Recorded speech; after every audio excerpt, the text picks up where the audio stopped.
ومن أحسن قولا ممن دعا إلى الله وعمل صالحا وقال إنني من المسلمين.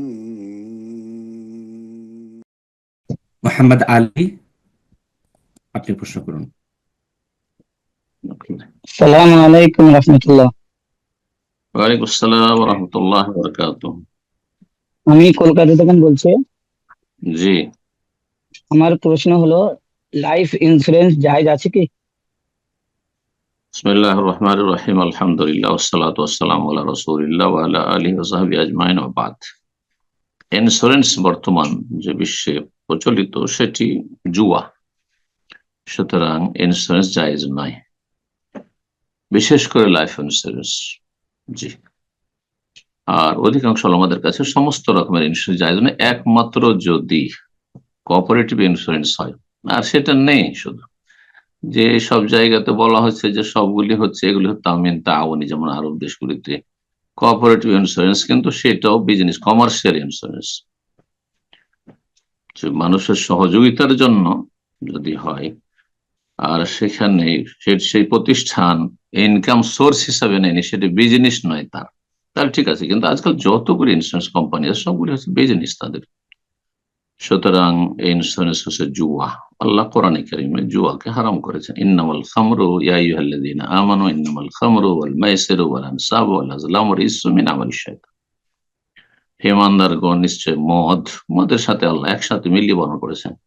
ওয়াল মাইসিরু জুয়া, ওয়াল আনসাব আর প্রতিমা পূজা শিরকের সাথে আল্লাহ মিলিত করেছেন। ওয়াল আজলাম এবং ভাগ্য পরীক্ষা করা, হ্যাঁ, তীর দিয়ে অথবা বিভিন্ন ভাবে, হ্যাঁ, অলৌকিক কুলক্ষী মনে করে কোনো কিছুকে, রিজসুন এগুলো হচ্ছে অপবিত্র, হারাম, মিন আমালিশ শয়তান এবং শয়তানের কর্মকাণ্ড, সুতরাং জায়েজ নাই। কিছু কিছু উলামারা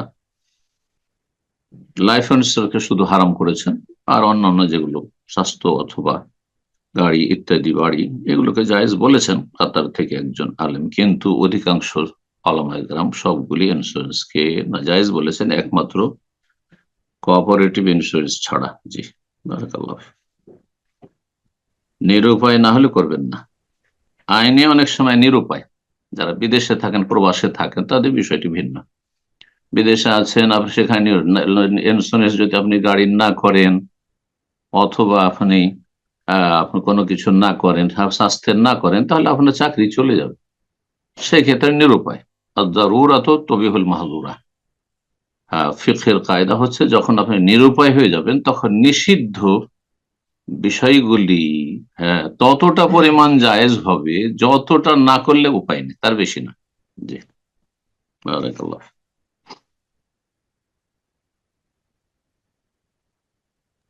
জাযাকাল্লাহ খায়ের। পর্যায়ে প্রশ্ন করবেন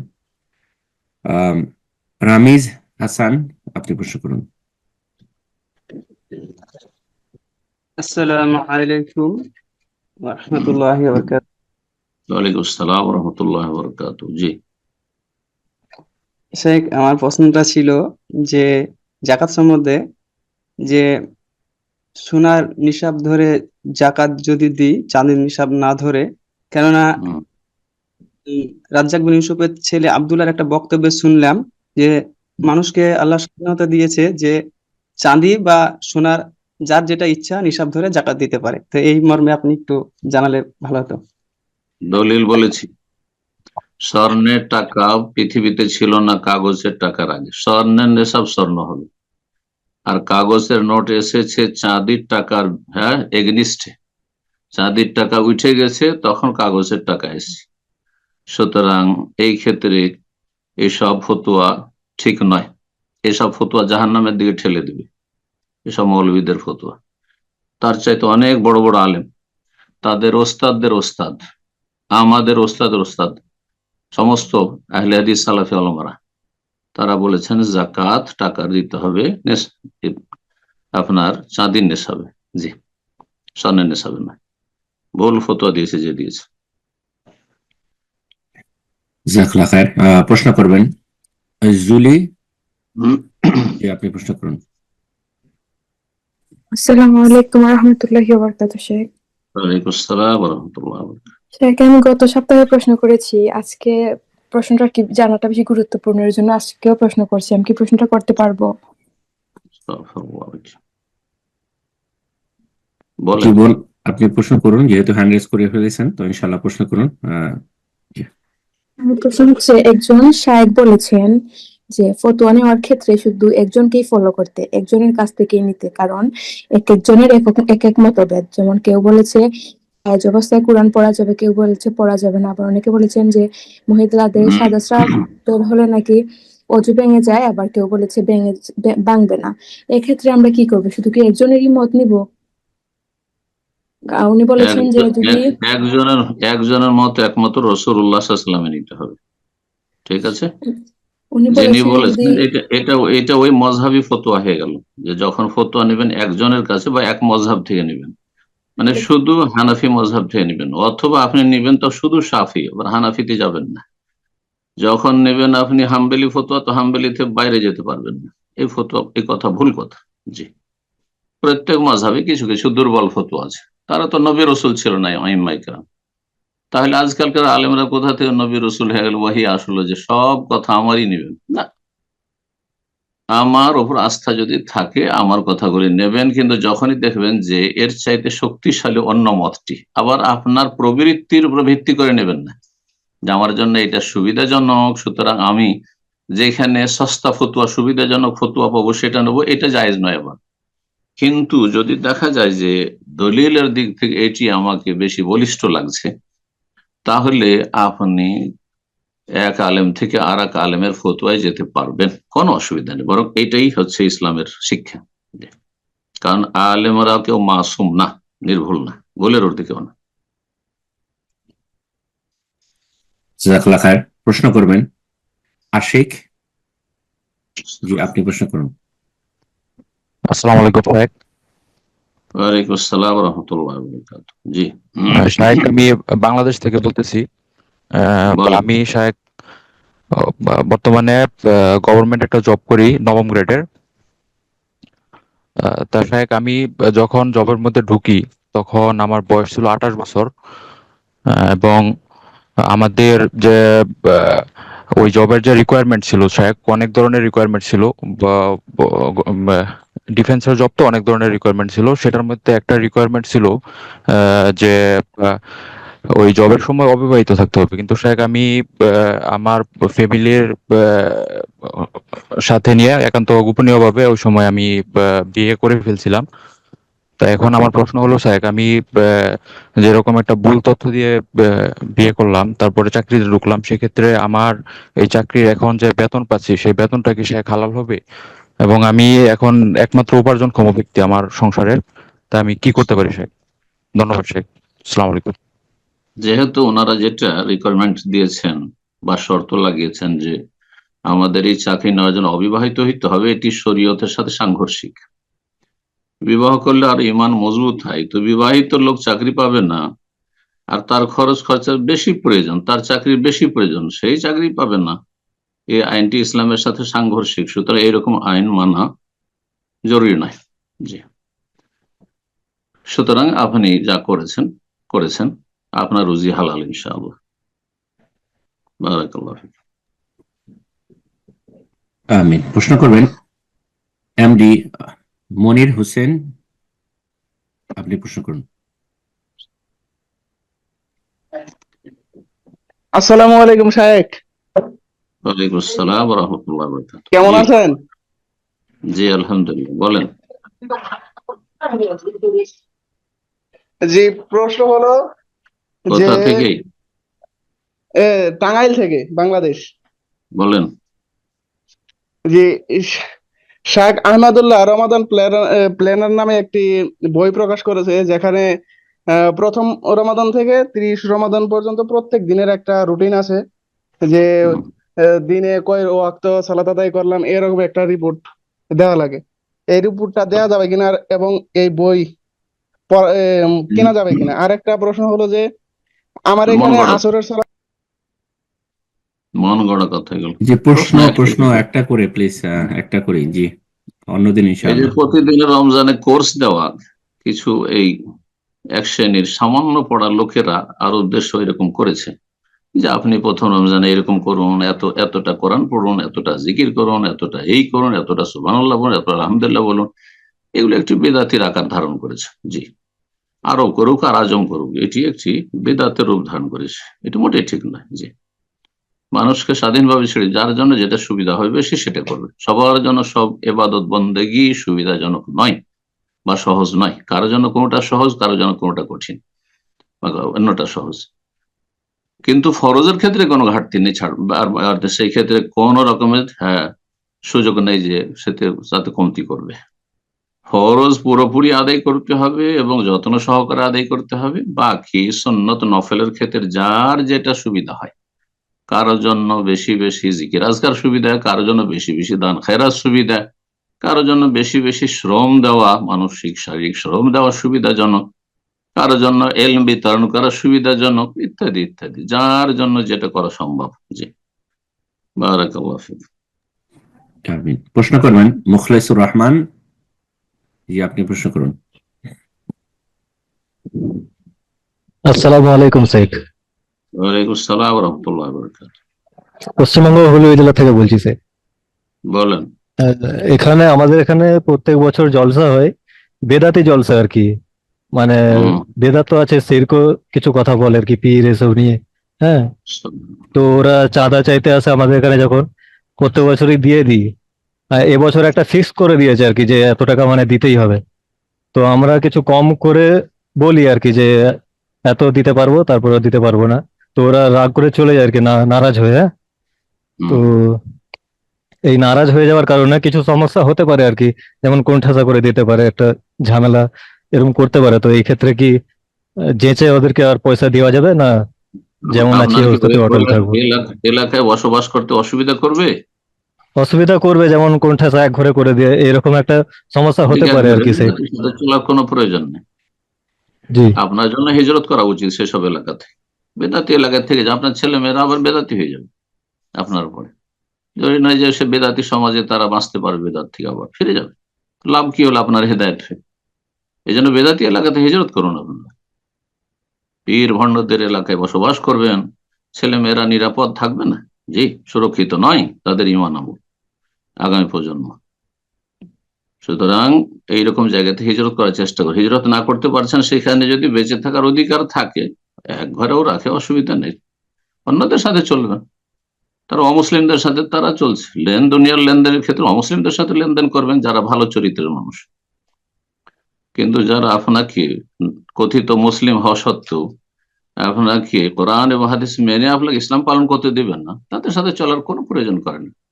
তারা চললো তো ঠিক আছে, না হলে দুনিয়ার কাজ অন্যদের দিয়েও হইতে পারে। জি, বাতিলের কাজে, বেদাতের কাজে, শিরকের কাজে সহযোগিতা জায়েজ নয়। জি, চাঁদা দেবেন না বেদাতি কাজে, বেদাতি জলসার জন্য।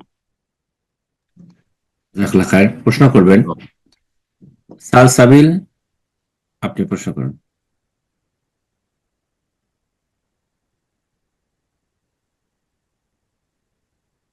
জি, সালসাবিল আইফোন 4। আসসালামু আলাইকুম। ওয়ালাইকুম আসসালাম ওয়া রাহমাতুল্লাহ। জি, কোথা থেকে? জি, ইউএসএ থেকে। বলেন। জি শায়েখ, আমার কোয়েশ্চেন হচ্ছে যে আমাদের যে স্বর্ণগুলো থাকে, আমরা তো এগুলা জাকাত দিই, তো অনেক সময় আমরা স্বর্ণগুলা পরি না, মানে জাকাত দিই কিন্তু পরি না, তো এটা কি কোনো গুনাহ হবে? কোনো অসুবিধা নেই, আপনার স্বর্ণ অলংকার পরা জরুরি নয়, আপনি জাকাত দিয়ে যান। অলংকারের ক্ষেত্রে সতর্কতা হচ্ছে যে জাকাত দিয়ে যান। জি, জাকাত দিয়ে যান, ব্যবহার করেন আর নাই করেন। জি, প্রশ্ন করবেন হুসাইন। জি, আপনি প্রশ্ন করুন।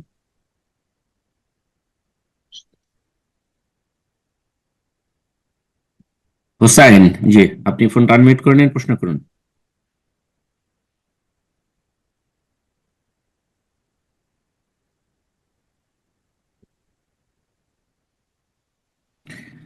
পর্যায়ে প্রশ্ন করবেন শামীম মন্ডল। জি, আপনি প্রশ্ন করুন।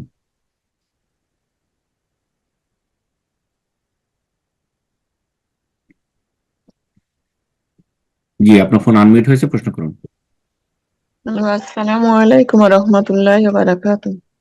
ওয়ালাইকুম আসসালাম ওয়া রাহমাতুল্লাহি ওয়া বারাকাতুহু। জি উত্তর 24 পরগনা থেকে বলছিলাম। জি বলেন।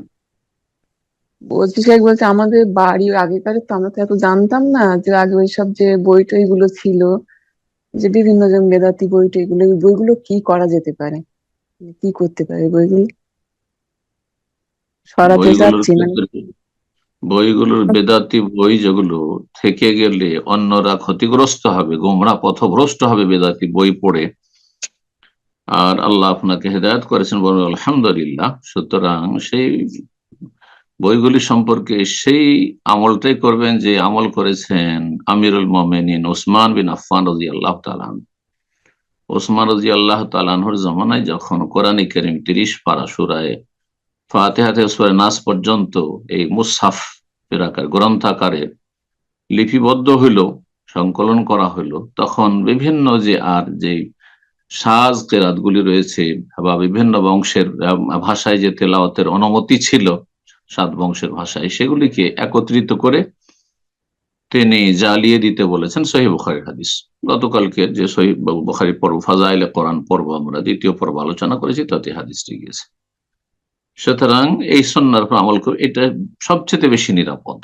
জ্বালিয়ে দিলে হলো কি, আপনি অবমাননার জন্য জ্বালাচ্ছেন না কাফেরদের মতো, আপনি জ্বালাচ্ছেন যে অক্ষরগুলি নিশ্চিহ্ন হয়ে যাবে। অক্ষরগুলি নিশ্চিহ্ন হয়ে গেলে যে কোনো জায়গায় সেটা ছাই হয়ে গেল, আর সেটা কালামুল্লাহর আকারে থাকলো না, আল্লাহর কালামের আকারে চেনা যাচ্ছে না যে সেখানে আল্লাহ লিখা আছে বা মোহাম্মদ লিখা আছে, অথবা কোরআনের কোনো আয়াত লিখা আছে, আলিফ লাম মিম যালিকাল কিতাব লিখা আছে, কিছু চেনা যাচ্ছে না। পক্ষান্তর সেটা পানিতে ফেললেও সে অক্ষরগুলি থেকে যাবে, মাটিতে পুঁতলেও সে অক্ষরগুলো দীর্ঘদিন থেকে যাবে। বোঝা গেছে? সুতরাং মাটিতে পুঁতলে যেই জায়গাতে মাটিতে আপনি চাপা দিলেন সেই জায়গায় কেউ পেশাব পায়খানা করতে পারে, সেই জায়গায় কেউ বসবাস করতে পারে, হাঁটা চলা করতে পারে। যদি পানিতে ফেলে দেন, সেখানে দীর্ঘ সময় সে অক্ষরগুলি পানিতে ভাসতে থাকবে, সেখানে অনেক নাপাক জীবজন্তু সেখানে রয়েছে, অথবা পেশাব পায়খানা নাপাক বস্তু তাতে গিয়ে লাগছে, তাতে অবমাননা হবে। তার চাইতে ভালো আপনার খলিফায়ে রাশেদের সুন্নাত, নবী সাল্লাল্লাহু আলাইহি ওয়াসাল্লাম বলেছেন আলাইকুম বিসুন্নতি ওয়া সুন্নাতুল খুলাফায়ে রাশিদিন আল মাহদিন মিন বাদি। আমার সুন্নাতকে আঁকড়ে ধর, আমার পূর্বে যারা হেদায়েত প্রাপ্ত সঠিক পথের পথিক খোলাফায়ে রাশিদিন, তাদের সুন্নাত আদর্শকে আঁকড়ে ধর। সুতরাং সেগুলি কিতাবকে নিশ্চিহ্ন করে দেবেন। তবে যেহেতু সমাজ হচ্ছে মূর্খ সমাজ, সমাজ হচ্ছে বেদাতি সমাজ, তাদেরকে অবগত করে নয়, না হলে হইচই একটা ফিতনা ফাসাদ হবে যে দেখো এরা ধর্মীয় বই পুস্তক জ্বালাচ্ছে, তখন আপনার সেখানে জীবনযাপন হয়তো মুশকিল হয়ে যাবে।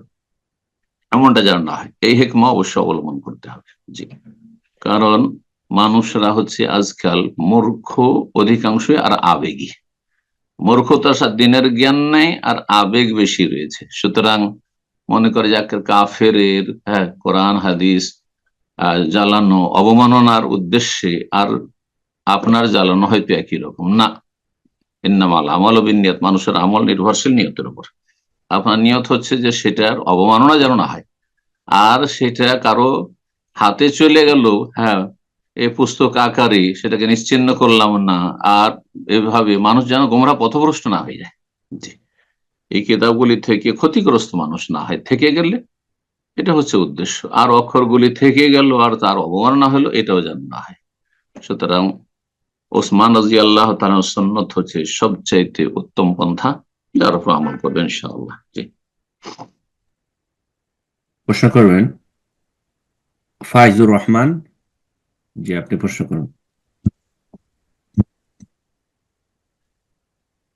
আসসালামু আলাইকুম শেখ।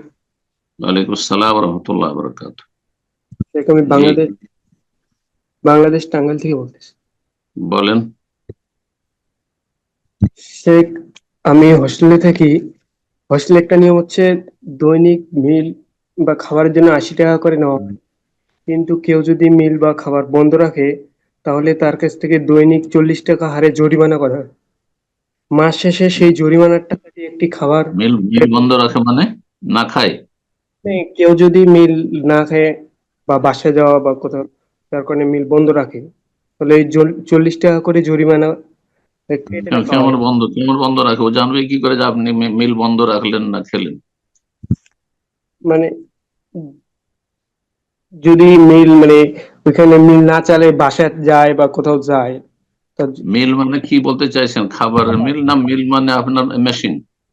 কি না বলতে চাইছেন? খাবার মানে মিল খাবারকে মিল, হ্যাঁ হ্যাঁ 40 টাকা করে জরিমানার টাকা কেটে রাখা হয়, মাস শেষে সেই জরিমানার টাকা দিয়ে একটা খাবারের ব্যবস্থা করা হয়। হ্যাঁ। এই এখানে সবার টাকা সমান থাকে না, কারো কম কারো বেশি। এই খাবারটা খাওয়ার যদি একটু ওইসব খাবার খেতে যাওয়ারই কি প্রয়োজন? হ্যাঁ, কারণ অমুসলিমরা যা জরিমানা নিচ্ছে তাদের কাছে হালাল হারাম বলে কিছু নেই। সুতরাং অনেক সময় জরিমানা নিতে গিয়ে জুলম হতে পারে, অবিচার হতে পারে মানুষের সাথে। জরিমানার টাকা বা খেতেই কেন যাবেন? জরিমানা নেওয়া, ফাইন নেওয়া জায়েজ কিনা এটি একটা মশলা, আলাদা মশলা, ফিকের মশলা। জি, সেটা যদি গঠনমূলক হয় আর তাতে যদি কারো সীমা লঙ্ঘন না হয়, কারোর উপর জুলম অত্যাচার না হয়ে যায়, তাহলে হয়তো সীমিত আকারে জায়েজ। কিন্তু যে কোনো জরিমানা ফাইন জায়েজ নয়। যেখানে সেখানে শুধু ফাইন আর ফাইন একটা ইনকাম সোর্স হয়ে গেছে, এটা ওটাই জায়েজ না এইভাবে। জি, তো কথা হচ্ছে যে আপনি ওগুলো তো যাবেন না। আর বাকি কথা হলো আপনি খাচ্ছেন না মিল করলেন না, এটা আবার জানবে কি করে? এটা তো আপনার পার্সোনাল ব্যাপার। আমি তো বুঝলাম না জি, আপনার। সম্ভবত এটা উনি যেটা বলতে যাচ্ছেন, হোস্টেলে যে একটা আপনার হয়তো রেগুলেশন থাকে যে সবাই মিলে খাইতে হবে বা একটা পয়সা দেয়। তো হয়তো কেউ হয়তো চাইলো যে আমি খাবো না, আমি বাসা থেকে খাবো, বাইরে খাবো, তখন তাদেরকে মানে যেহেতু তারা পয়সা দিয়ে মিল কিনে নিচ্ছে না ওখান থেকে, এই কারণে আপনি তাদেরকে জরিমানা করছে। যেখানে আপনাকে খেতে আপনার $80 দিচ্ছে, আর আপনি না খেলে উল্টো আপনার জরিমানা লাগছে, আপনার মানে শোকের ছায়া নেমে এসে যে আপনি না খেয়ে ওকে ফাইন দিতে যাবেন কেন? আমি তো বুঝলাম না মশলাটা, বিষয়টি বুঝতে পারলেন? আপনি খান, তাদের পয়সা নেন, খান, তাদের ধন সম্পদ যত খেতে পারবেন তত ভালোবাস, মিথ্যার আশ্রয় নিবেন না, আর প্রতারণা ধোঁকাবাজির আশ্রয় নিবেন না, ব্যাস। এখানে শুধু ব্রাদারের লোয়ার করা হয়েছে, যতটুকু বোঝা যাচ্ছে যে এখানে হয়তো তাদেরকে যে চার্জটা করা হয় সেটা কারোর জন্য হয়তো কষ্টসাধ্য হতে পারে অথবা পছন্দ না হতে পারে, সে বাইরে খায়, এই কারণে তাকে জরিমানা করে, এটাই যতটুকু আমি বুঝতে তো পারছি। ও কি স্টুডেন্ট না কোম্পানির একজন ওয়ার্কার নাকি? ইনশাআল্লাহ আমি রিকোয়েস্ট করব যে জাবির না ফাইজুর রহমান ভাইকে, এই মুহূর্তে উনি আছেন কিনা আমি দেখতে পাচ্ছি না, আশা করা যায় একটা মিনিট সময় দেন, সেখানে সরাসরি তার কাছ থেকে জানতে চাচ্ছি যদি হয় আর কি, ক্লিয়ার করার জন্য। ইনশাআল্লাহ জরুরি বিষয় নয় না, ঠিক আছে ইনশাআল্লাহ শেখ, আজকে না হয় ইনশাআল্লাহ পরবর্তীতে হ্যাঁ, ফাইজুর রহমান ভাই যদি এটা এতটাই জেনে নেওয়া যথেষ্ট যে যদি আমরা কাউকে ফাইন দেওয়া থেকে বাঁচতে পারি, তো কেন বা ফাইন দিতে যাব? জি, তবে যদি দেখা যায় যে তাদের এই মিল নিয়ে আমি খেতে পারবো না, নষ্ট হবে, সেটা ভিন্ন বিষয়। জি, তো আমি বিষয়টা আসলে পুরোপুরি খুলে না বলে তো বোঝা যাচ্ছে না। আমার কে সব করে পৃথিবীতে পেনাল্টি দিতে যায় আর ফাইন দিতে যায় আর করতে যায় না, কখনো না। যেমনটা বললাম, ফাইনের মশলা। জি, তো এই পর্যায়ে আমরা প্রশ্ন নেব, প্রশ্ন করবেন জাবির হোসেন। জি, আপনি প্রশ্ন করুন। আসসালামু আলাইকুম ওয়া রাহমাতুল্লাহ। ওয়ালাইকুম আসসালাম ওয়া রাহমাতুল্লাহি ওয়া বারাকাতুহু। জি, আমি বাংলাদেশ যশোর থেকে বলছি। বলেন। আমার সালাত সংক্রান্ত 2টা জিজ্ঞাসা আছে। বিশেষ করে মাগরিব আর ইশার সালাতে যে সময় প্রথম 2 রেকাতে ইমামের কেরাত শোনার পরে তৃতীয় ও চতুর্থ রেকাতে সূরা ফাতিহা পড়ার আগে কি আউযুবিল্লাহ বিসমিল্লাহ পড়া লাগবে নাকি ডাইরেক্ট সূরা ফাতিহা পড়বো? আর একটা জিজ্ঞাসা আছে, প্রত্যেক রেকাতে কি সূরা ফাতিহার আগে বিসমিল্লাহ পড়তে হবে কিনা? বিসমিল্লাহ সূরা ফাতিহা পড়তে হবে, বিসমিল্লাহ সূরা ফাতিহাতে পড়তে হবে। জি, যারা বলছেন সূরা ফাতিহার একটা অংশ, একদল বলছেন, তাদের কাছে তো এটা না পড়লে সূরা ফাতিহা পড়াই হইলো না, সুতরাং এই আপনি ঝুঁকিতে থাকবেন। আর একদল বলছেন না, সেটা সূরা ফাতিহার অংশ নয়, কোরআন কারীমের অংশ, কিন্তু বিসমিল্লাহ পড়তে হবে, হয় সেটি সুন্নাত আর না হয় ফরজ। দুটি মতের একটি মতে সুন্নাত আর একটি মতে ফরজ। আর আউযুবিল্লাহ প্রথমবার পড়ায় যথেষ্ট, প্রত্যেক রাকাতে আউযুবিল্লাহ পড়ার প্রয়োজন নেই, কারণ যেহেতু সালাতের ভিতরে আছেন, দুনিয়ার কোনো কথাবার্তা যখন হয়ে যাবে, কোরআন তেলাওয়াত করছেন আর তারপর দুনিয়ার একটু গল্প হয়ে গেল, আবার কোরআন তেলাওয়াতে ফিরে আসলেন, তখন আউযুবিল্লাহ মিনাশ শাইতানির রাজিম পড়েন। জি করবেন। প্রত্যেক রাকাতে সূরা ফাতিহা বলতে হবে। জি আর প্রত্যেক রাকাতে সূরা ফাতিহা বিসমিল্লাহ বলবেন। জি শেষখানে যেটা বলছি। বারাকাল্লাহ ফিক। হারুন আব্দুল্লাহ, জি আপনি ফোনটা আনমিউট করে নিন, প্রশ্ন করুন। আসসালামু আলাইকুম শেখ। ওয়ালাইকুম আসসালাম ওয়া রাহমাতুল্লাহি ওয়া বারাকাতুহু। জি আমি ঢাকা থেকে বলছি। বলেন। আমি হচ্ছে কিছু টাকা আমার এক আত্মীয়কে দেই ব্যবসা করার জন্য, যার ফলে প্রতি 6 মাস পর পর সে আমাকে লাভের 40% টাকা দেয়। তবে ব্যবসা করার জন্য সে ব্যাংক থেকে সুদ ভিত্তিক লোনও নেয়। উদাহরণস্বরূপ মূলধন যদি 100 টাকা হয়, তাহলে 40 টাকা আসে নানান লোকের ইনভেস্টমেন্ট থেকে, আর 60 টাকা আসে হচ্ছে সুদ ভিত্তিক লোন থেকে। আমার টাকাটা প্রথম যে 40 অংশ আছে, টাকার অংশ আছে সেখানে পড়ে। এখন মূলধন যদি 100 টাকা হয়, তাহলে 100 টাকাতে 100 টাকা লাভ হলে আমার 10 টাকাতে লাভ হয় 10 টাকা। সেই 10 টাকার হচ্ছে 40% অর্থাৎ 4 টাকা আমি পাই। এখন আমার প্রশ্ন হচ্ছে, আমি যে লাভ্যাংশটা পাচ্ছি, এটা কি সুদের অংশ, এবং আমি কি লাভ্যাংশটা উপভোগ করতে পারি? আপনার টাকাটা হালাল না? জি জি, আমার টাকাটা হালাল, সম্পূর্ণ হালাল। ব্যাস, অন্যান্য যারা পার্টনার আছে তাদের টাকা হালাল না হারাম তার জবাব তারা দেবে। আপনার ব্যবসার সাথে কোনো সম্পর্ক, আপনার হালাল। আপনার যে অংশ, সে অংশর লভ্যাংশ আপনাকে দেওয়া হচ্ছে, আর আপনার যে টাকাটা ইনভেস্ট করেছেন সেটা হচ্ছে আপনার হালাল, সুতরাং আপনার রুজি হালাল। জি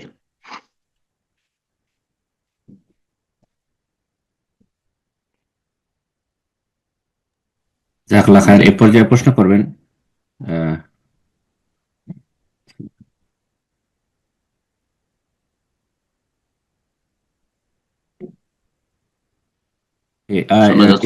জি জি শেখ, আমার একটু সমস্যা হচ্ছে দেখতে আর কি। তো প্রশ্ন করবেন ইফতেখারুল ইসলাম, জি আপনি প্রশ্ন করুন। আসসালামু আলাইকুম ওয়া রাহমাতুল্লাহি ওয়া বারাকাতুহু। জি আমি ঢাকা বাংলাদেশ থেকে বলছি। বলেন।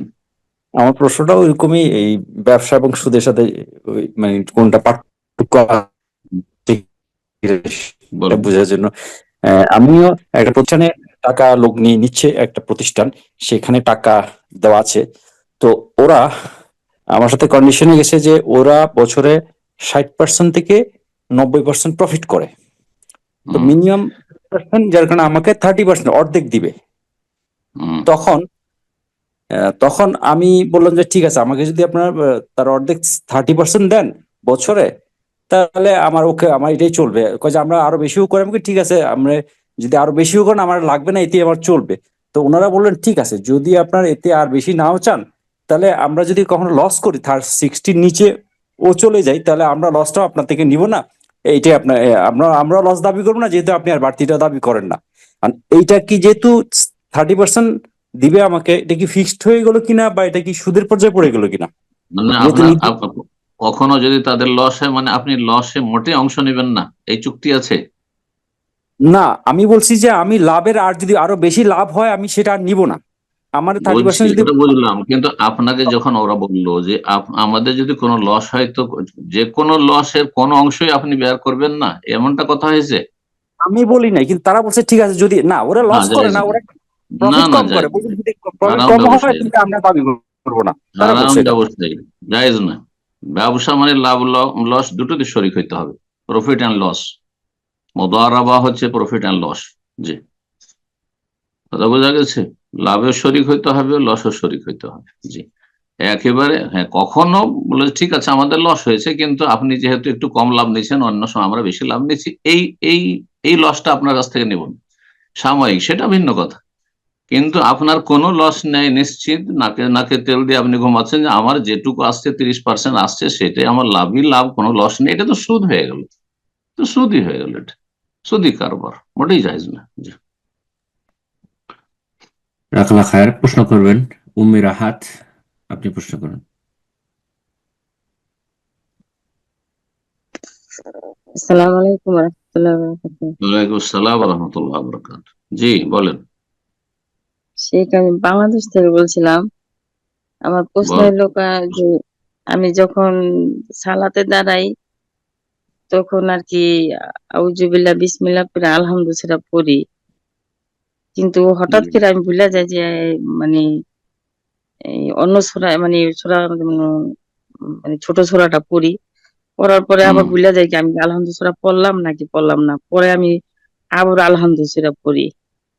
তাই এই ক্ষেত্রে কি আমার কি এটা কি নামাজটা সবসময় হইব? মাঝে মধ্যে হয়? মাঝে সবসময় না মধ্যে মাঝে হয়, মধ্যে? মাঝে মাঝে মধ্যে যদি মধ্যে হয় হয়। তাহলে আবার আবার সূরা ফাতিহা পড়ে নেবে, কারণ সূরা ফাতিহা পড়া ফরজ আর অন্য সূরা পড়া সুন্নাত, না পড়লেও চলবে।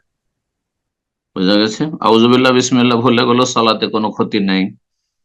আর তারপরে যদি অন্য সূরাতে সন্দেহ হয় তাতে আবার পড়ার দরকার নাই, কিন্তু সূরা ফাতিহাতে সন্দেহ হলে পড়ে নেবেন। কিন্তু সব সময় যদি সন্দেহ হয় তাহলে আপনি ওয়াসওয়াসার রোগী, তাহলে এই ওয়াসওয়াসার ভ্রুক্ষেপ করা চলবে না, আল্লাহর কাছে আশ্রয় চাইতে হবে আর এই ওয়াসওয়াসার রোগ থেকে মুক্তি লাভ করতে হবে। জি, বাকি মাঝে মধ্যে হইলে আপনি পুনরায় পড়ে নেবেন সূরা ফাতিহা। লা সালাতা লিমান লাম ইয়াকরা বিফাতিহাতিল কিতাব, সূরা ফাতিহা না পড়লে সালাত হয় না। জি, বারাকাল্লাহ।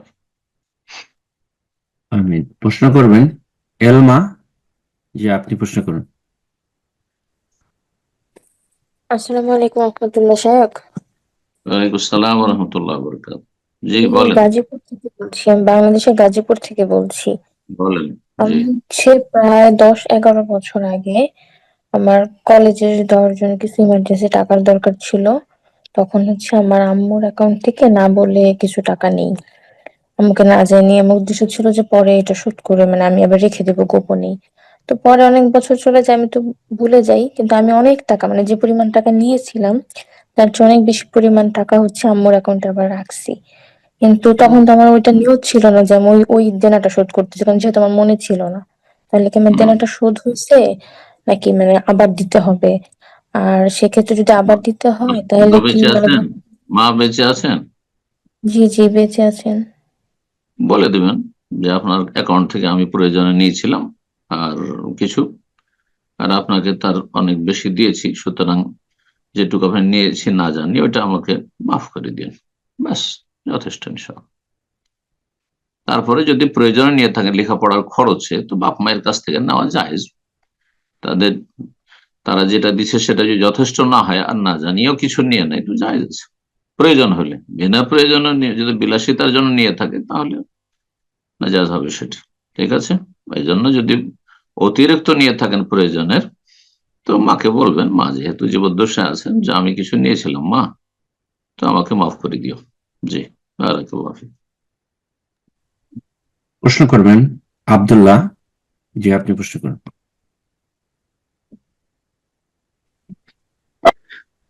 আসসালামু আলাইকুম ওয়া রাহমাতুল্লাহি ওয়া বারাকাতুহু। শায়েখ ওয়ালাইকুম আসসালাম ওয়া রাহমাতুল্লাহি ওয়া বারাকাতুহু।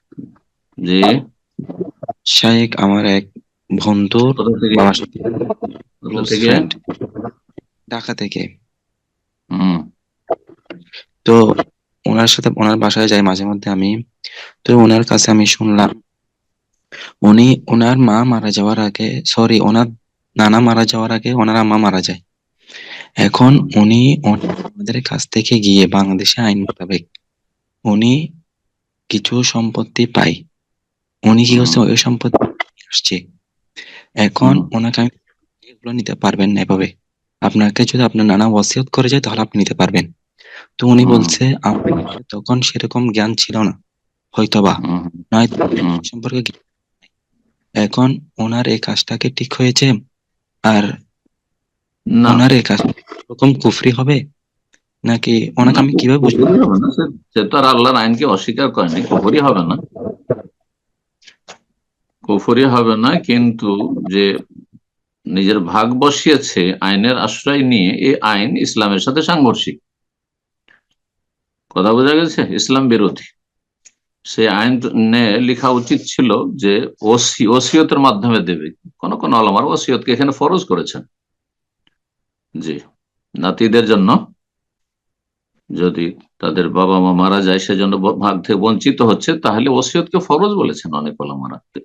এতটা যদি সরকার বাধ্য করতো যে ওসিয়ত করা ফরজ, তাহলে তো ঠিক ছিল। কিন্তু তাদেরও দিনের জ্ঞান না থাকার কারণে, যারা এসব সংবিধান লিখেছে তাদের দিনের জ্ঞানের শোচনীয়তার কারণে, তারপরে দিন সম্পর্কে তারা বেপরোয়া হওয়ার কারণে এগুলো করেছে, ইসলাম বিরোধী তারা আইন তৈরি করেছে।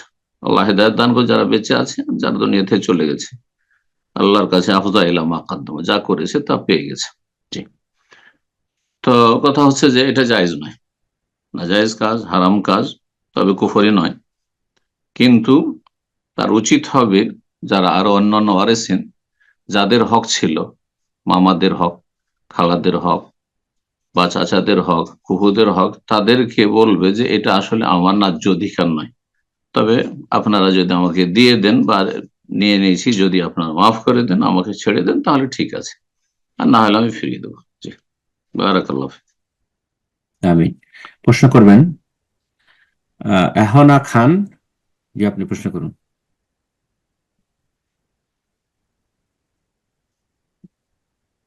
আহানা খান, জি, ফোন আনমিউট করে নিন, প্রশ্ন করুন।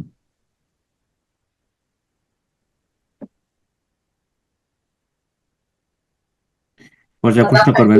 জি, আপনার ফোন আনমিউট হয়েছে, প্রশ্ন করুন। আসসালামু আলাইকুম শাইখ। ওয়ালাইকুম আসসালাম ওয়া রাহমাতুল্লাহি ওয়া বারাকাতুহু। জি, আমার হাজবেন্ড প্রবাসে থাকে। সে 5 বছর আগে বলছিল কি যে খোদার কসম, ফ্যামিলির কারণে আর কি রাগ করে বলছিল যে খোদার কসম আমি আর দেশে আসবো না,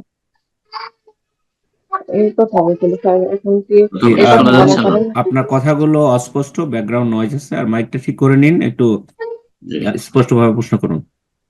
বাচ্চার আওয়াজ আসছে, ও তো ডিস্টার্ব হচ্ছে মনে হয়। আমার আমার হাজবেন্ড 5 বছর আগে আর কি রাগ করে বলছিল প্রবাসে থাকে যে আমি আর দেশে আসবো না। দেশে আসবো না, এখন হ্যাঁ হ্যাঁ, মানে ফ্যামিলির তারপরে কারণে রাগ করে। এখন এই তারপরে কথা দ্বারা কি করা হবে?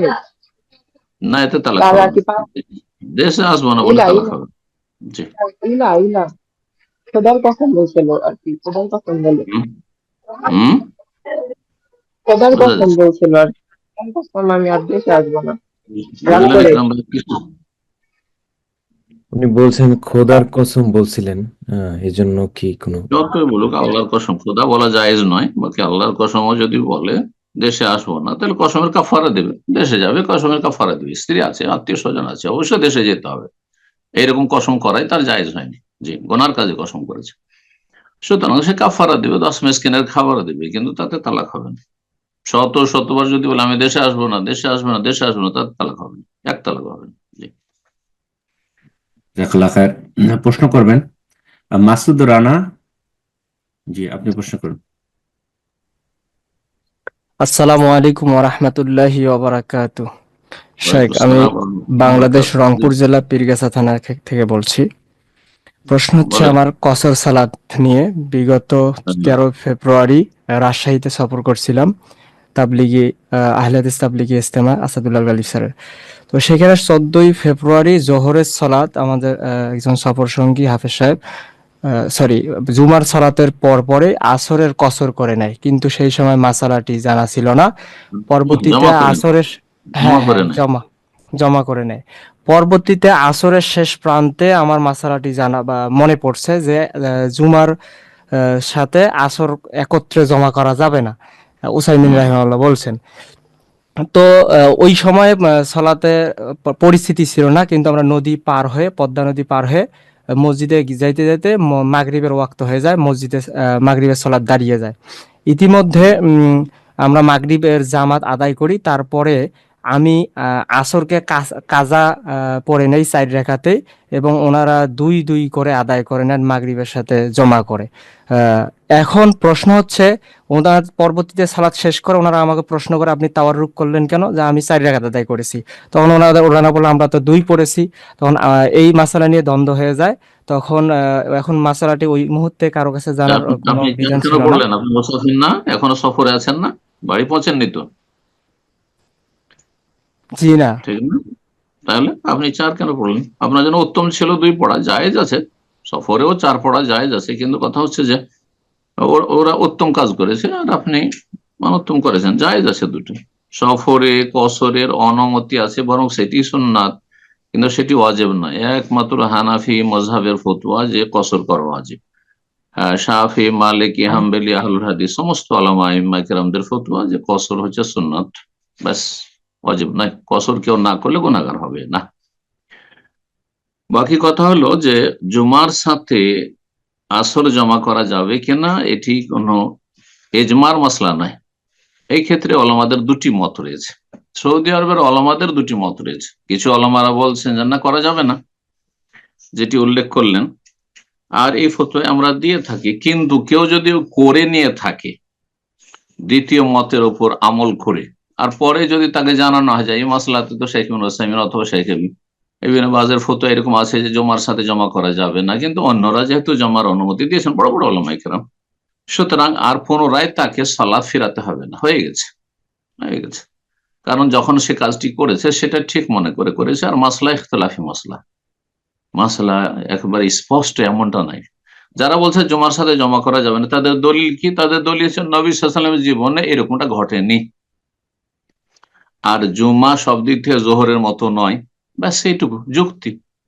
তাহলে যুক্তি দিয়ে একেবারে একটি মাসলাকে সর্বস্বীকৃত করে দেবেন এমনটা নয় আসলে। সুতরাং যারা ভিন্ন মত পোষণ করেছে তাদের মতের উপর কেউ যদি আমল করে নেয় তো জায়েজ আছে। মাসলা ইজতিহাদি, মাসলা এটি মাসলা ইজতিহাদি। যারা বলছেন যে জুমার সাথে আসর জমা করা যায়, বলছেন যে জুমা হচ্ছে যেহেতু জোহরের বিকল্প, আমি জোহর পড়ছি না জুমা পড়লাম এই জন্য, তাহলে কেন বা জমা করা যাবে না, ওদেরও যুক্তি। আর এরা বলছে যে না, নবী সাল্লাল্লাহু আলাইহি ওয়াসাল্লামের যেহেতু জমা হয়নি সেই জন্য করা যাবে না। সুতরাং মাসলা এমন নয় যে একবারে হালাল হারামের মাসলা আর হক আর বাতিলের মাসলা, বরং রাজি আর মারজুর মাসলা, এইটা বেশি প্রাধান্যযোগ্য, আর সেটা হচ্ছে মারজুহ। জি, কিন্তু আপনি প্রথম যে আমলটা করেছিলেন এটা ইনশাআল্লাহ আল্লাহ কবুল করেছেন। অতিরিক্ত যে পড়েছেন দ্বিতীয়বার, সেটা নফল হয়েছে। জি, বারাকাল্লাহু ফিক। জাযাকাল্লাহ খায়ের। সম্মানিত দিনী ভাই বোনেরা, আমরা প্রোগ্রামের একদম শেষ পর্যায়ে চলে এসেছি। আজকের সর্বশেষ প্রশ্ন নেব, এর মাধ্যমে আজকের প্রশ্নোত্তর পর্ব শেষ হয়ে যাবে ইনশাআল্লাহ। প্রশ্ন করবেন নাজমুল হক। জি, আপনি প্রশ্ন করুন। আসসালামু আলাইকুম শাইখ। ওয়ালাইকুম আসসালাম ওয়া রাহমাতুল্লাহি ওয়া বারাকাতুহু। গাজীপুর, বাংলাদেশ থেকে বলছিলাম। বলেন। আমার প্রশ্ন হলো যে ফরজ নামাজ যদি একাকী পড়ি তাহলে কি শেষ তাসাহুদে সিজদাতে আরবি দোয়াগুলো করা যাবে, কিংবা জামাতে যদি কেন করা যাবে না? ফরজ সালাতে অতিরিক্ত দোয়া করতে পারবেন শেষ তাশাহুদে আত্তাহিয়াত দুরূদ পড়ার পরে। আল্লাহুম্মা ইন্নী আউযু মিন আযাবিল কবরে, চারটি বিষয় থেকে আশ্রয় কামনার পরে, আর তারপরে পড়তে পারবেন। হাদিসের দোয়া পড়লে ভালো, কোরআন হাদিসের দোয়া। এছাড়াও যদি আপনি নিজের বানানো দোয়া প্রয়োজনে মনে করেন যে জরুরি আমার জন্য এই দোয়াটি করা, জায়েজ আছে। যথাসাধ্য আরবি ভাষায় দোয়া করার চেষ্টা করবেন। আর ফরজে বিশেষ করে চেষ্টা করবেন দোয়ায়ে মাসুর দিয়ে চাওয়ার চেষ্টা করবেন, নিয়ত করবেন রব্বানা আতিনা ফিদ দুনিয়া হাসানা ওয়া ফিল আখিরাতি হাসানা ওয়া কিনা আযাবান নার। এটা আপনি দুনিয়ার অমুক কল্যাণটি চাইছেন, আখিরাতের অমুক কল্যাণ চাইছেন, নিয়ত করবেন ইনশাআল্লাহ। বারাকাল্লাহু ফিক। জাযাকাল্লাহ খায়ের। জি ওস্তাদ, জি আজ এখানে শেষ করা যাক ইনশাআল্লাহ। ইনশাআল্লাহ, জাযাকুমুল্লাহু খাইরান, বারাকাল্লাহু ফিকুম। আমাদের রমজান কাছে আসছে, তো ভাইদের বা বোনদের অবগতির জন্য বলে দিচ্ছি আগে থেকেই যে রমজান এই সামনে রবিবারের পরের রবিবার রমজান পড়ে যাবে হয়তো। সুতরাং আল্লাহ রাব্বুল কাছে দোয়া করি আল্লাহ যেন আমাদের এই শাবানের যে অবশিষ্ট দিনগুলি রয়েছে এতে বরকত দান করেন, এবং বাল্লিগনা রমজান, রমজানের সহি সালামত আল্লাহ পৌঁছে দেন। এরকম বহু রমজান আল্লাহ যেন আমাদেরকে দান করেন, ঈমানের সাথে, নেক জীবন যাপনের সাথে, এবং নেক আমলের তৌফিক দান করেন। রমজানের কদর মূল্যায়ন করার তৌফিক দান করেন, এবং আল্লাহ রাব্বুল আলামিন আমাদেরকে জান্নাতি হিসাবে কবুল করেন। জাহান্নাম থেকে আল্লাহ যেন ছাড় দান করেন। এবং আল্লাহ রাব্বুল আলামিনের কাছে দুআর সাথে সাথে বলি যে রমজান মাসে আমাদের সময়ের হয়তো পরিবর্তন ঘটবে ইনশাআল্লাহ তাআলা। আপনারা যেসব মাধ্যম রয়েছে জানার, সেসব মাধ্যম দিয়ে আপনারা জেনে নিতে পারবেন যে আমাদের সময়টা কখন নির্ধারিত হচ্ছে। পরামর্শের ভিত্তিতে সৌদি আরবে তারাবির পরেই হয়তো করতে হবে, তাহলে কিছুটা লেট হবে। আল্লাহ রাব্বুল আলামিন যেন তৌফিক দান করেন সকলকে। জাযাকুমুল্লাহু খাইরান ওয়া সাল্লাল্লাহু আলা নবিয়িনা মুহাম্মদ ওয়া আলা আলিহি ওয়া সাহবিহি আজমাইন।